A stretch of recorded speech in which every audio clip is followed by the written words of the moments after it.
So let's get this party started. You ready for another week of live Q&A with your coach Borino? There's one specific thing I wanted to address. Couple of questions that came in, and I want to show you some answers to that. Specifically one, what do you do if you're prospecting and you have a lead and somebody says, oh, we have a friend in the business, we're going to give the listing to them. What do you do? And I'll show you some answers and we're going to analyze that. So that's one of the things I want to talk about. What else is on your mind, my dear friends? Everybody having a good week? All is well, yeah? All right, let's see if I can show. Of course I can. Look at that. Let me zoom it in. What my good friends are talking about here. Here you go. Excelente.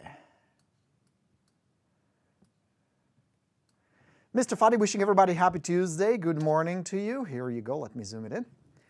Mr. Bill, how you doing, good sir? Lovely to have you. Stephanie checking in. Awesome. Welcome, you guys. Hey, Gordon says, keeping my office meeting to be here. I like that, Gordon. That's awesome. You're going to get a lot of good information here, as you always do, you know. Sean, good morning from Southern California. Love me some Southern Cali. Miss that good place there, I'll be honest.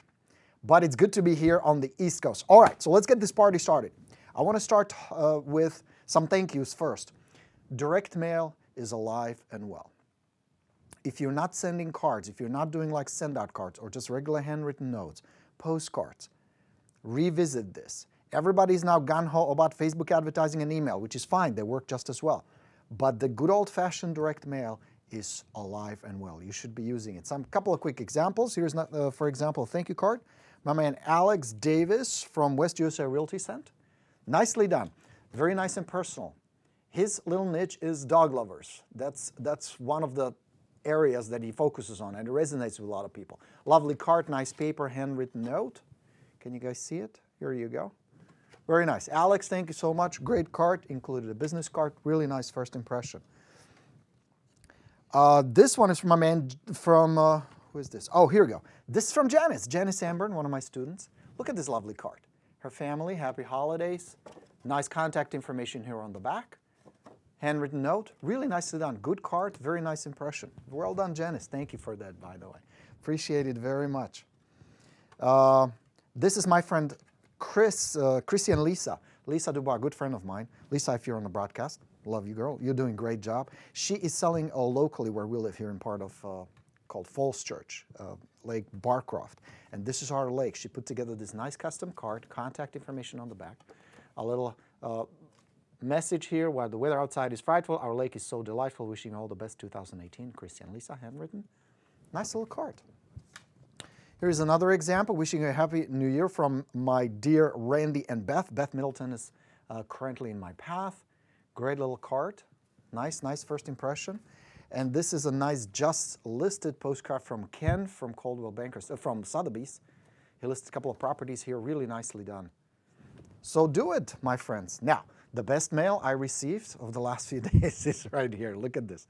This is a delicious tequila, which I thought was, this is pretty cool, because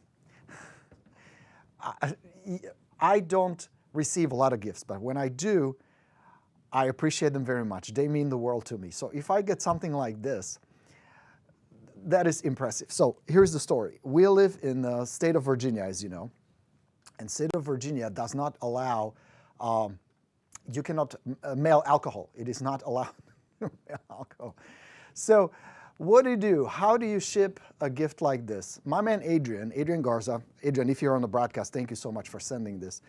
And I had a chat, and you know, I like a good tequila, so he decided to send a nice gift. So not only he couldn't ship it, he figured out a connection through a friend who was flying to DC. He packed this in his suitcase, and it was this elaborate process to get me this. So I appreciate that very much. Thank you so much. This is going to go in the freezer. We just started the cleanse, so it's going to be 2 weeks before I can taste the deliciousness. But after we're done with the fasting, I promise you I'll report back to you how good it is. So Adrian, thank you so much, my man. All right, and with that, let's get cranking, people. We have some questions to answer, some stuff to talk about. So let me pull it up. All right, so the broadcast is good, right? The audio is good. You guys can hear and see it well. Good, so we are good. All right, so here is the discussion I wanted to start with. Rajiv, my man, posted this on Rockstars. So let me move it in. Here you go. I'm going to zoom out just a little bit so you guys can see it. And there we are. So Rajiv, what's a good response to a potential seller who tells you that we have a friend in the business and we're just going to list with them? Do you just accept it and move on? I think I can price their home higher and have a strong marketing strategy, but I feel like the friendship would be threatened if they didn't use the agent to sell their home. Thank you in advance, Rajiv. Now, what followed was tons of really good comments. Well, some good, some helpful, some not so much. Dan says that's almost impossible objection to overcome. I very much disagree with Dan, and I'll show you how to do that. Angela is saying, I tell them that's great. I love it when I find friends I can trust to do a great job for me. This is quite a big decision, like the biggest investment you own. How about I give you my opinion on price, also along with some marketing ideas, which is really good. Tam says the friendship may be threatened. Just secure the appointment. Marsha says, the last time this happened to me, the response was, oh, I totally understand your loyalty, but are you sure that you want your friends to know all about your personal business? I like that angle very much, Marsha. That's really good. Then that friend mentions your business to another friend, and all your friends end up knowing your business, and I got the listing. Bingo. That's a great response. I like that very much. Chip got a listing, and here's how he did it. We have a friend, a relative who lives an hour away who we are going to list with. Well, a lot of people don't want to list with a relative who will be privy to their personal information. Same thing, we're talking about the personal information. And then through the story, Chip was able to sell it for more because he was a local expert. I think don't work out, could damage the friendship, so offer to list, give the friend a referral fee. Another good angle, you can do a referral fee. So as you see, there are a lot of good angles and a lot of these objection handlers. And Dominic has a good one. Can I ask you a question? If this person was not a friend, are they still an agent you would hire for the job? Brilliant. I like that very much. Betty is, after they tell me they have a friend or relative, I would use, is getting the most money for your home important to you? Are you just wanting to do someone a favor? It really makes them think. Then I ask to interview with them and compare. All very nice responses, good ideas. You guys are on the right track. One thing I want to give you is, before you jump into like memorizing lines, which you know I'm not a big fan of, doing scripts and doing the typical sales stuff, let me give you a little perspective, because I like to use these not just as, here's a specific line that works really well, and some of them are really good, and I'm sure they're effective. But I want to pull back a little so that we understand human behavior in the first place. So there are three parts, three possibilities where you may get the friend in the business. That can be right at the beginning, that can be in the middle, and that can be in the end. Here's what I mean. Let's say you call a for sale by owner, or an expired, any kind of prospecting, any type of prospect, and they say, oh, we have a friend in the business. Here at the beginning, it's most often a brush. Because the issue there is what? A stranger calls, and they have no reason to trust you. So they figure one of the easiest, most effective ways, throw that friend in the business at them. Most agents go away. Most agents give up. You, my smart rock star, know better. You don't give up that easily. You understand that at the beginning, they have this wall put up, they have these defenses up, and they're trying to protect themselves from all these pitches, scripts, pushy agents with all kinds of agendas. Because most agents don't demonstrate that they have the client's best interest at heart. Okay? So at the beginning, it is a brush. You handle that differently than you would handle it in the middle. So let's say you're following up and you're ready to set up the listing appointment, and you get the friend in the business. There, it may be a different issue. All these, of course, there's a possibility that they have a friend in the business, but your general approach, and I want you to hear me on this, your general approach with these leads is until and unless they list with that friend, it's game on. Because I've burned myself so many times thinking, well, there's nothing I can do. They have a friend in business. They have a good relationship. Somebody else got the listing, not the friend. Human psychology. People don't make rational, logical decisions. They only think they do. So if you get it in the middle, yes, there is a possibility they will list with that friend. But unless and until they do, you keep going. Here, there may be a different issue, not necessarily just a brush. There, the issue may be your credibility or your competence. In other words, the friend in the business may be real or not. If you have enough trust with them, they may be able to tell you. But if they're not, they're questioning your credibility, your competence, because this area is your follow-up, when you're following up with them. That's the time. And this could be a few days, this could be a few weeks, few months, it doesn't matter. But during this follow-up, you want to establish credibility, competence, and of course trust. And if you haven't done so, you may be getting these brushes and these objections. Now, the third possibility is during your listing appointment. You're ready to get the paperwork signed and say, oh, by the way, we have this friend in the business, and after thinking about it, we decided to go with them. There, the issue is you screwed up either somewhere all the way at the beginning. You didn't create a strong first impression to begin with, but since you went through the appointment and a listing presentation, my guess would be, because I wasn't there, but I can tell you with almost certainty that the problem was your listing presentation. You did not establish that you're their best choice. And whether, again, that friend is fictitious or real, what they're really telling you, you're not our best choice.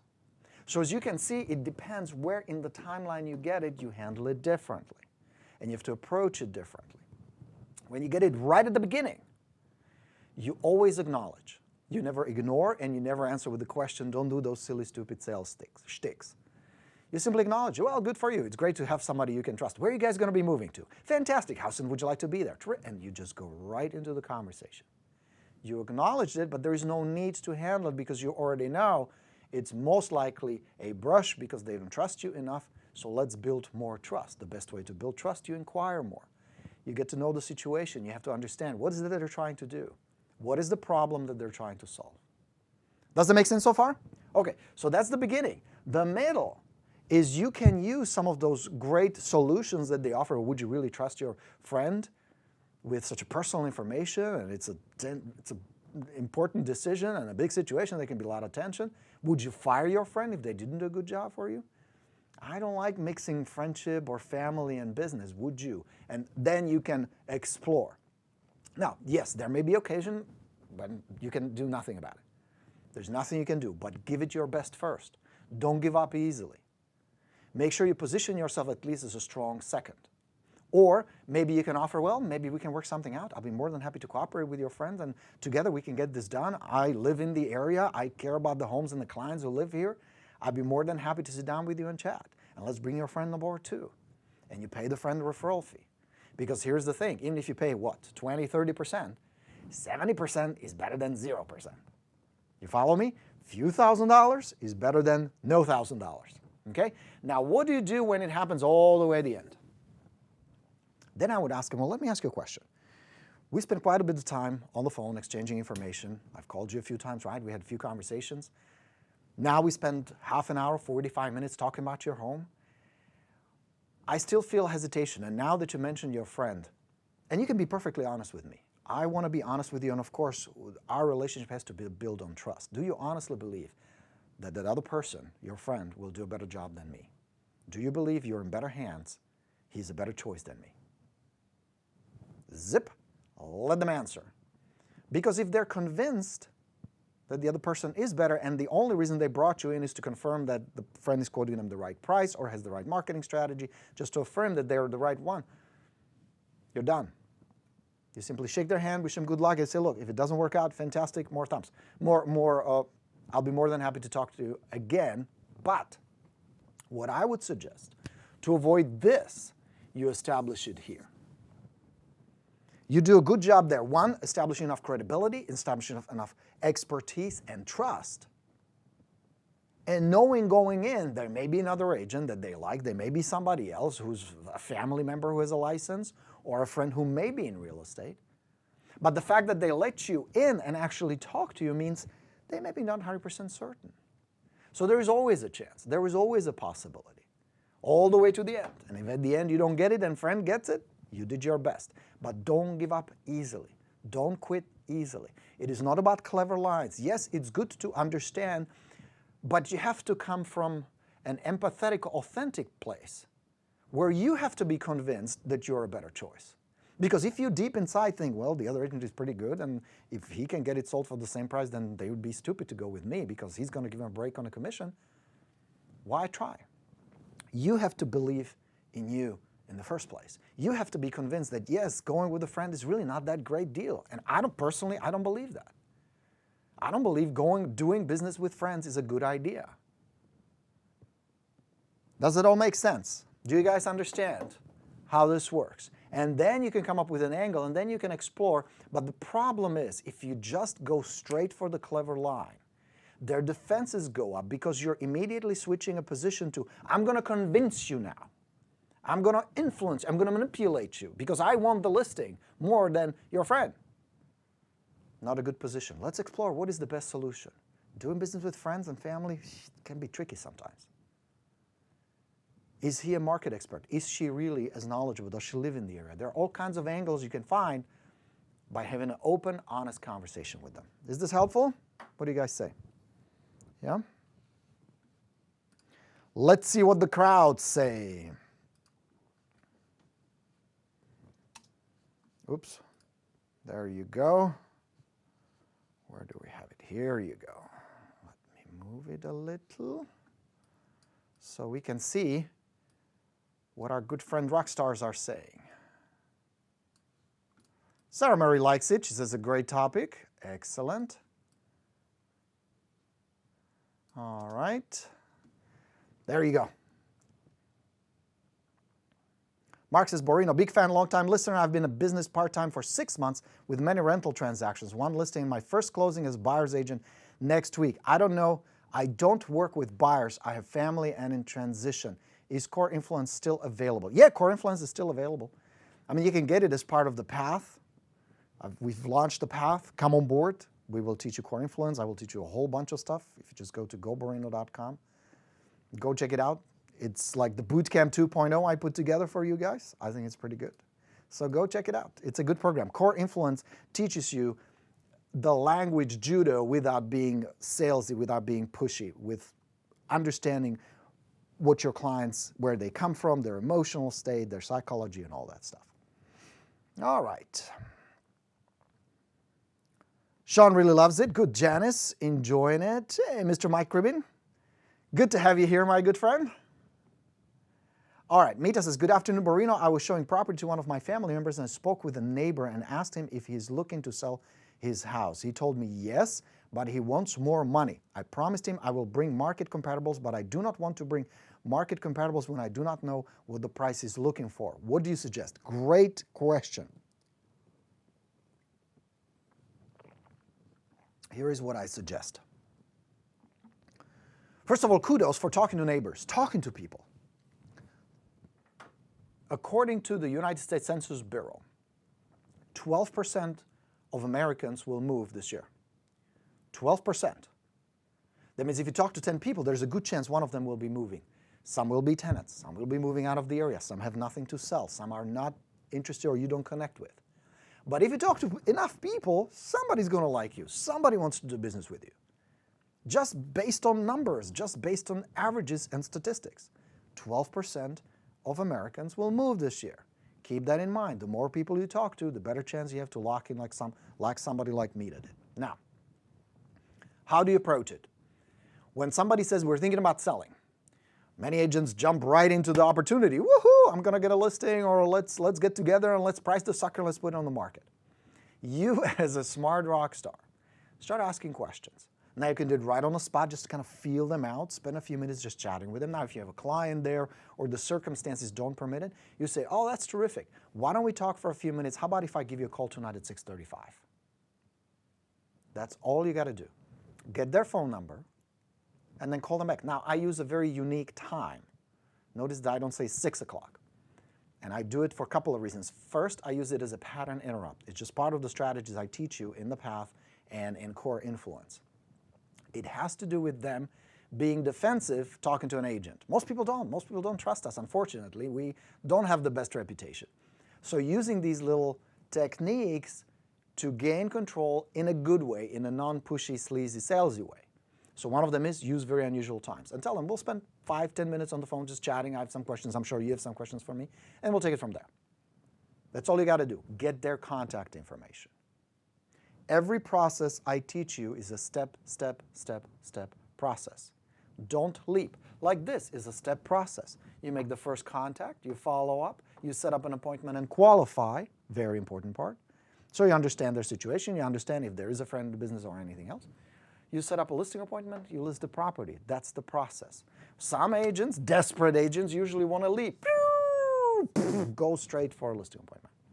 Occasionally that works. Most of the time it doesn't. Because if you don't know exactly their motivation, what is their core driving emotion? Why are they moving in the first place? How soon? How realistic? Are they in a position to sell? Can they sell? Remember, you want to work with war clients. War and war only. My Rockstar students, my PATH students, you guys know what it is, right? War, W-A-R, willing, pleasant, willing, open to the possibility of working with you. Able, can they move? Do they have enough equity? Are they in a position to buy another house? And ready, now, or in the near future, not 3 years from now. Those are the clients you want to work with. Willing, able, ready, war. And the way you establish it is you ask some questions. So, chatting with these leads, you say, why don't I give you a call tonight at 6:35? We'll chat for 10 minutes. I'm sure you have some questions for me. I'll answer your questions. We'll take it from there. Notice how non-committing, non-threatening, but also non-desperate I am when I have this kind of conversation with the client. You see that? Just a simple, short conversation. And then when I get them on the phone, I would start asking simple questions. Where are you guys going to be going to? What's the main reason? How did you find? Excellent. How soon would you like to be there? Terrific. Now, here's one of the key questions that you're going to ask. Don't worry about the price. Don't worry about the price. It is never about the price. It is always about the motivation. It is always about their core driving emotion. So don't get stuck on price. Price is irrelevant. Seller doesn't set the price. Seller has no control over the price. You have no control over the price. Don't get stuck on price. Get really clear about their core driving emotion and their motivation. That's the most important element in this whole thing. You don't get a listing here because they're not motivated or you didn't do a good job presenting. It's one of the two. That's it. Because if the seller wants to sell and you're a good choice, you're a good agent who presents well, communicates well, has a high status, you're going to get the listing. Why wouldn't you? You follow the logic? Don't overthink this. Don't overcomplicate it. You put two things together. Here it is. Motivated seller, high status, competent agent. Meeting, relationship trust. I could have gone worse. I had another idea in mind. And that's it. You got a good listing. That's all it takes. There's nothing more to it. So, going back, you asked them a few questions. You need to understand what is the problem that they're going to solve by selling the property and by moving. It is not about a bigger house or a smaller house or none of the features. There is something underlying underneath it called the core driving emotion that drives them. You must know what it is and how intense it is. And that's going to take you a few minutes to decipher, ask more questions, make sure you're working with a qualified war seller. They're willing, they're able, and ready. Because I assure you, you're going to save yourself tons of headaches, tons of money, tons of time, and tons of effort doing it up front as opposed to going through the process and figuring out at the end that they want $500,000 more than the sucker is worth. That's too late. Now, what I mean by motivation is critical, price is not important. Follow this logic. If they say we must be in San Francisco in 4 months, I have a job transfer pending, and I got to sucker this one sell, we got to find another house in San Francisco, and we got to get this done in 4 months. You ask one key question. What would happen if the property doesn't sell? What will happen if you can't get it sold? Now, what you're looking for is not just the words, but the emotion behind it, their reaction overall. Because like in this case, they say, well, we got to get it sold. This is a big promotion for me. You know, we have the corporate headquarters in San Francisco. I got to be there in 4 months. So if I have to, I'm going to leave my husband here. He's going to stay behind, and I'll get transferred. And then once the property sells, he's going to follow. But we don't have an option B. And we need the $200,000 cash in our equity to put down on our home in San Francisco. Very clear core driving emotion, right? Very clear situation. Now, what if the seller says, well, then we'll stay here. If we can't get our price, no big deal. We don't have to move.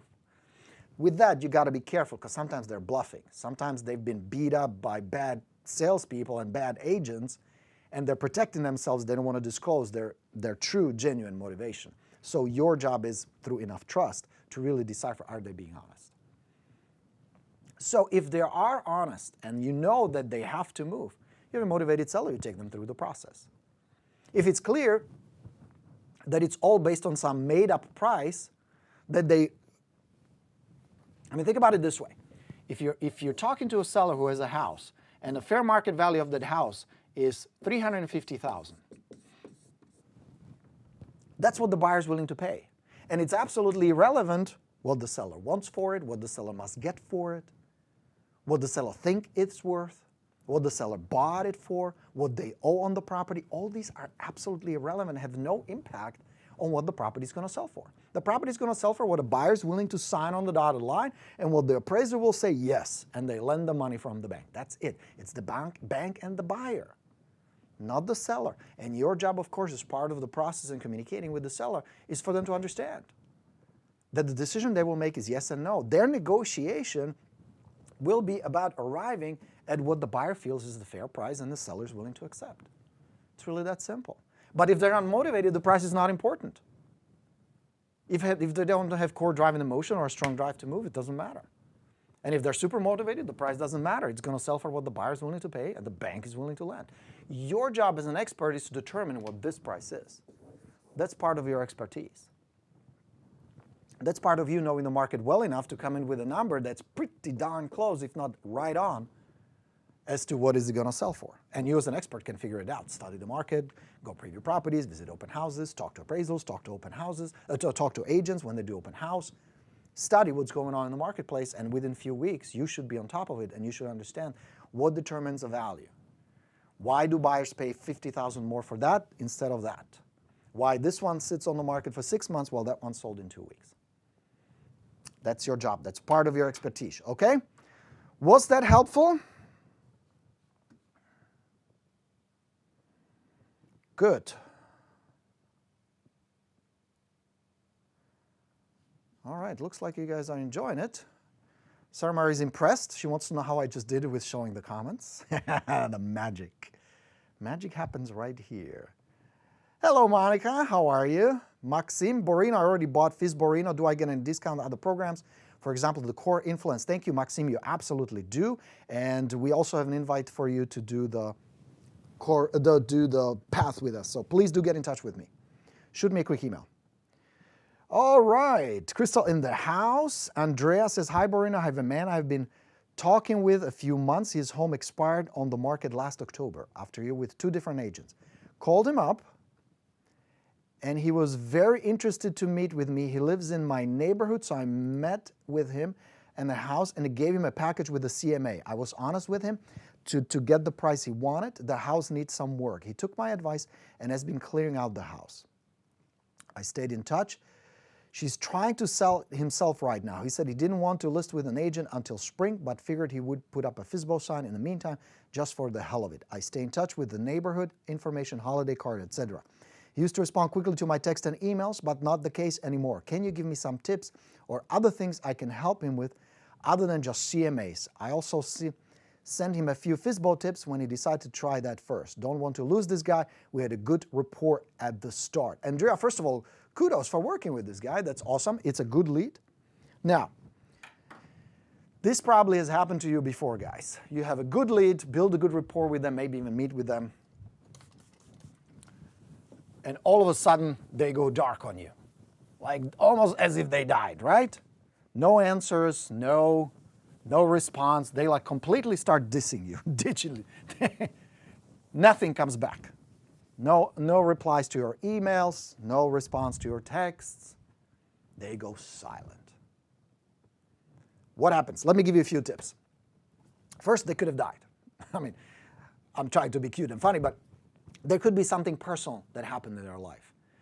It could be that their plans have changed. It could be their health. It could be that something is going on in their personal life, and they go silent. Well, suddenly selling the house is not a priority for personal reasons. That's one possibility. Second possibility is their desire to move has changed for whatever reason. There could be, again, circumstances in their life. There could be other conditions. There could be many things where their core drive and emotion just evaporated or diminished to the point where it's just not that important. That's the second reason why they go quiet on you. Third is they met another agent. Ooh, I know, Borino, day before Valentine, and they're leaving me for another agent. You're going to ruin this lovely relationship. That's the fact. Remember this. You're never the only one that the prospect talks to, even if it's your mother-in-law. You know what I mean? You're never the only one. Don't ever kid yourself thinking, I'm the only one, they only love me, I'm the one and only, I'm their most fantastic solution in the world. You're great, but there are other great agents. So to think that you don't have competition just because you clicked with them or because they told you that if they're ever going to list, they list with you, it's not that they're lying. They're not necessarily lying, but, you know, life happens. So it could be another agent. It could be something you did or say that put them off. That's another possibility. That you went from a high-status agent to a low-status needy agent. The dynamic you always want in a relationship is either equal or you being slightly above, chased by the client, you be the price. And that's what we work on during the Listing Presentation Plus course, is I teach you how to position yourself for being the one who's being chased by the clients, being in demand. Now, this is not some artificial sales shtick or some pushy pose. It's genuine and authentic, where the client feels like, I would really win if I could have you as my agent. But that's a process. That's something we need to establish and go through from start to finish. That's not something I can teach you on a live video here. But that's a possibility. They shifted their perception of you. Suddenly, you became, in their mind, just another agent. And they lost interest. The dynamic in your relationship from you being cool and helpful shifted to being needy and desperate. That's another possibility. So can you recover? In some instances you can. Some you cannot. Especially the low status, when you get bunched up with everybody else, all the other people, very often is almost impossible to recover. If you create an impression that you're needy, desperate, you want the listing. So here's what usually happens, and the reason you trigger it, or the way you trigger it. When the prospect starts feeling that you getting the listing is more important to you than you serving their best interest, they shift. When they get the impression that you want the money and the commission more than you want the best outcome for them, there's a breakdown. That's what happens right here. That's how this gets damaged. Now, very often you do it unintentionally, you do it subconsciously, you may do it with something stupid and silly you never meant to do or say, but it is the perception of your actions, whether it's a text or a mail or an email or something you say or don't say, that can trigger that. The reason for that is because human beings are not logical, rational people. We're not. We think we are. We're kidding ourselves. We are driven by emotions, driven by our crocodile, our reptilian brain that's over 280 million years old. And it takes sometimes very little in human behavior to shift one's perception and emotions they feel about you. So, with all that said, let me move this carpet out of the way. I don't want to trip on it. I have this little, you know those pads? Because I stand up, it makes like it nice and easy to stand, but it shifts once in a while. All right, so how do you fix it? The best thing you can do is have an honest conversation, if at all possible. That's step one. Talk to them. And you say, you know, something funny happened. We were talking about all this, moving and helping you with the house, and all of a sudden, I don't hear from you. So I'm just wondering, are you okay, first of all? Is everything all right? Do you still have plans to be in Florida by the summer? By this summer. Give them the opportunity to be honest with you. Now, I would go in, visit, grab a cup of coffee, bring some Starbucks with you, bring some chocolate, something, donuts, whatever, knock on the door, says, I'm here to figure out what happened. We had such a great connection. We had a plan to make this happen for you guys. And all of a sudden, it seems like things got derailed. I would like to know what happened. And can I help you? Is there anything I can do to help? So that's another possibility. Now, third thing I'm going to give you is you will never get them all. So do not ever, ever, ever get stuck just on one client, one property, one prospect, one situation. Some will just go away, and some you will never talk to, and you will never figure out what happened. Don't spend too much time and focus and energy on just that one. Never do that. Don't get too attached. Never get too attached to one prospect, one client, one scenario, one situation, one commission, one listing. That alone, that neediness, puts you in a low status. Not just in a dynamic relationship with the client, but mentally. Because you're operating from scarcity, from lack, like there is not enough clients, not enough business, not enough money. Bad place to be. It will lead you astray. It's not a good guide. So what I encourage you to do while you're still working with this client, do your best, do the best you can with what you have, but always look for more. So if one does get away, one doesn't list with you, one lists with somebody else, one dies, whatever, it doesn't create any big impact on your business, on your future, or on your mental state, where you're not so preoccupied with it. And you don't feel like, well, I worked my ass off, how come they didn't give me the listing? I earned it, I should have it, I'm entitled.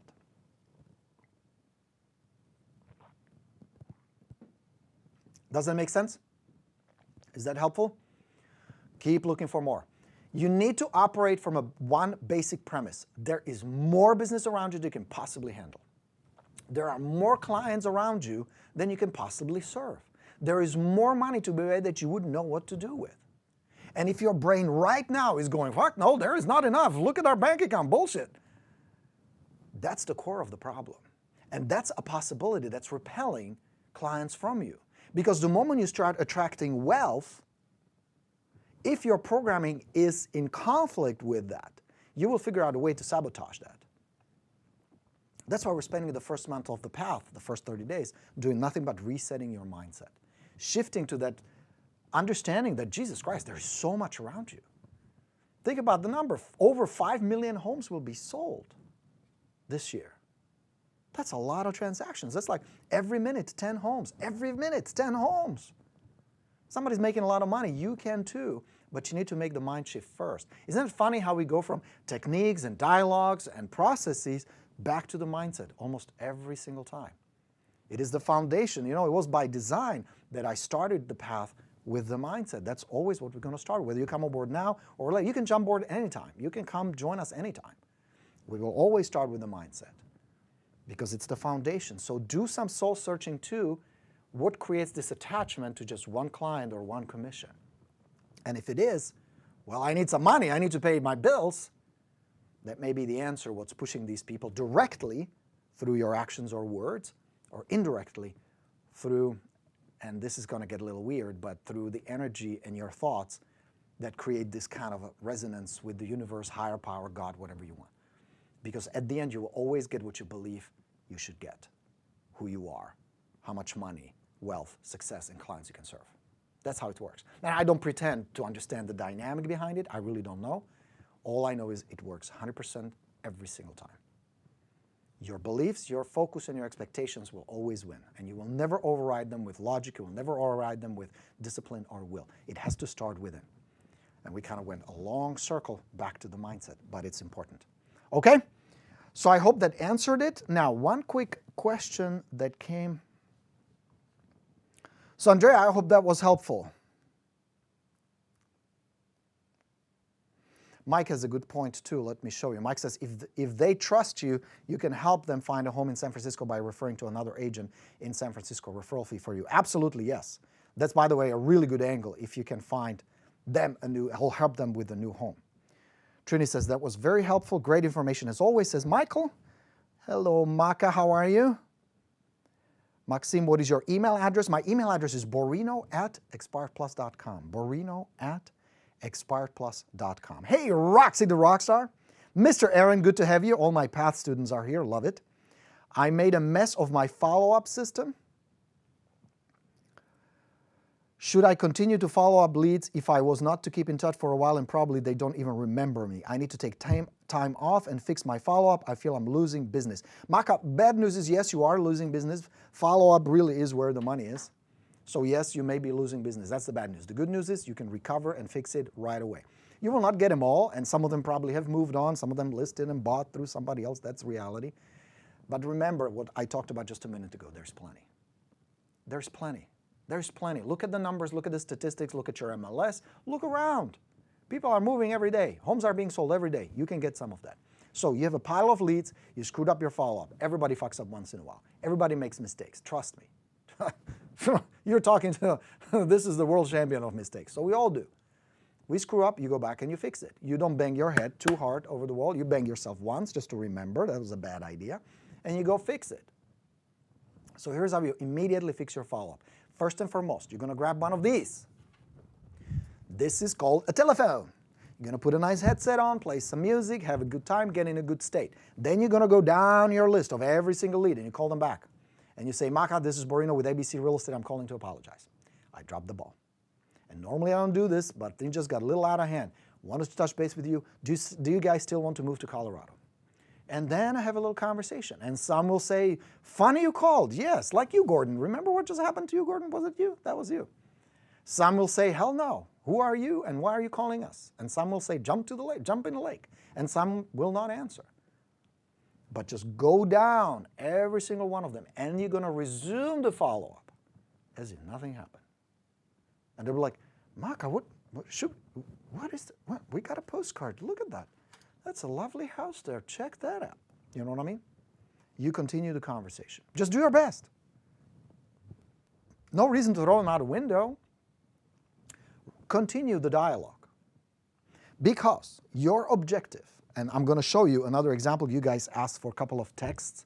Texts are really good. They should be part of your connection, building communication, follow-up, and all that. Texts are very good. So I'm going to show you one for FSBOs and one for exparts. You can use right away. But the process is always the same. First contact, somewhere here, to conversation, to trust, to appointment. That's it. So you make a contact. You ask a few questions, see if you can help them, see if you can understand a little bit about their situation, what they're trying to do. And then you figure out, well, based on what you told me, I think in your case, the best thing would be, let's get together for a few minutes. We're going to figure out what is the most a qualified buyer would be willing to pay for a property like yours. How long would it realistically take to sell? Can we do something in improvements to get the house in top shape so you can walk away with as much money possible? How much cash you're going to put in your pocket after all said and done with all the fees paid off? And then you'll decide, maybe this is a good time to do it, maybe not. I don't know. I'm not here to make decisions for you. My job is to help you make the best decision based on your circumstances, based on what you guys want. So let's meet tomorrow at 5:30, 5:35, whatever time works for you guys. And let's go over everything and we'll see. We'll have a cup of coffee and talk. That's it. But again, if you talk to enough people, somebody will say yes. Why wouldn't they? If they want to move and you do a good job building trust and connection with them, why would they turn you down? They have a friend in the business. I just made it up. That was a good joke. All right. All right, guys. So, hello, Miss Amy. Amy says, gosh, this is like a breath of fresh air. Definitely believe in law of attraction. Well, thank you. I'm glad that resonates with you. Very helpful, says Andrea. Excellent. Good morning from rainy Houston, says Mr. Greg Sanders. Orlando in the house, represented by Luis Tony Hernandez, real estate rock star. Marcus says, thank you, Borino. Very helpful. Well, good. Excellent. All right. Now, here was another question you guys posted. What do I text? So the process, remember, everything is a set of steps. And the steps, let me just wipe this out, is to make contact, to build trust, understand them, create a lot of understanding, qualifying them to the appointment. That's your process. The objective is, of course, get an appointment, list the property, get it sold, get referrals, rinse, repeat, kumbaya, everybody happy. So the objective is, the best and fastest way is to have a conversation. Some clients prefer the phone, some clients prefer personal, some clients prefer texting. So you will always follow their preference, but there has to be a point where you take the reins, you grab the steering wheel, and you ask a few questions. So the objective is to build trust is through a conversation.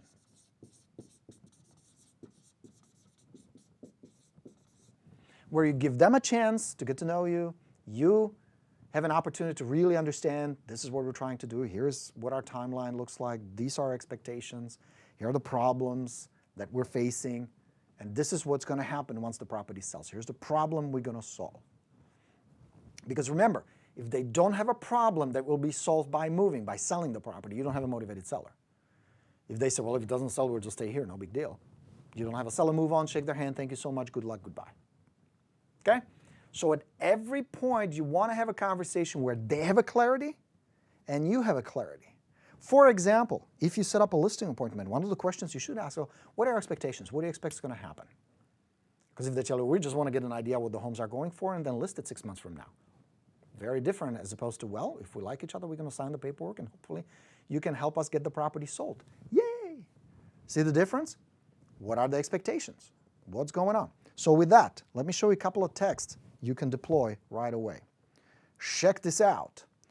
So if you have an expired listing, you're going to text them, sorry about the house, Jim. Would you still like to sell if the price was right? Please let me know. Borino Realty. And that emoji, of course, is part of it. To make it a little more personal, a little more fun. You include emojis in your posts, in your ads, in your texts, everywhere. FSBO. Hi, is your house still for sale? Borino Realty. Simple and short, keep it sweet. And then they say, yes, fantastic. Do you cooperate with real estate agents? They will answer yes or no. Cool. We'll call you in just a minute. Because that's the objective. Conversation. Short little conversation. That's the next logical step. And some will say yes, some will say no, we don't cooperate with agents. What do you think? One of my first questions will be, may I ask why not? Well, we want to save the commission. Awesome. That makes sense. So if you still net enough, even after paying a little bit of a commission to the selling agent, would you at least consider it? If there was a possibility. Most of them say, yeah, I would consider it. How would you do that? Now we can have a conversation. And they say, absolutely no, drop dead, don't ever call us again. Good luck to you. Thank you. Nice chatting with you. Guess who I call next week? Because if you really think they remember, they don't. It's no big deal. But most of them will be very open to you. Most of them will be very cool and very nice. But the point of the text is not to text and then list the property over the text. You know what I mean? The point is to start the conversation or continue the conversation. And the text should be part of your communication arsenal. Okay? So shoot those two. Keep it short, keep it simple, keep it conversational. No long, big-ass text, no trying to sell on your services and your integrity and years in the business and bullshit like that. Go for conversation. And with the conversation, everything you do, and here's the secret I'm going to give you, is make it all about them. Because you may not like to hear this, they don't give a shit about us. They don't care about you. They could not care less who you are, what you do, what your problems are. None of that matters to them. What matters to them, can you get the job done, how much money they're going to walk away with, how soon can you get the job done. That's it. Are you the right choice for them? Are you the high status agent or are you a desperate, needy salesperson? That's it. That's all that matters. Now later on, as you develop a relationship, you get to know each other, it's a different story. But at the beginning, they care about them. They care about themselves. Does it all make sense to you guys? So this is not I don't mean to put you down or make you feel bad, but that's just a reality. You don't go to your dentist to find out how their kids are. You go to a dentist because you're hurting and you want somebody to fix the damn thing. And you want to find the most competent, best dentist you can find, who's going to get the job done. You're just like that dentist. They have a problem, you have a solution. Simple. One of the things I do pretty well is simplify. All right?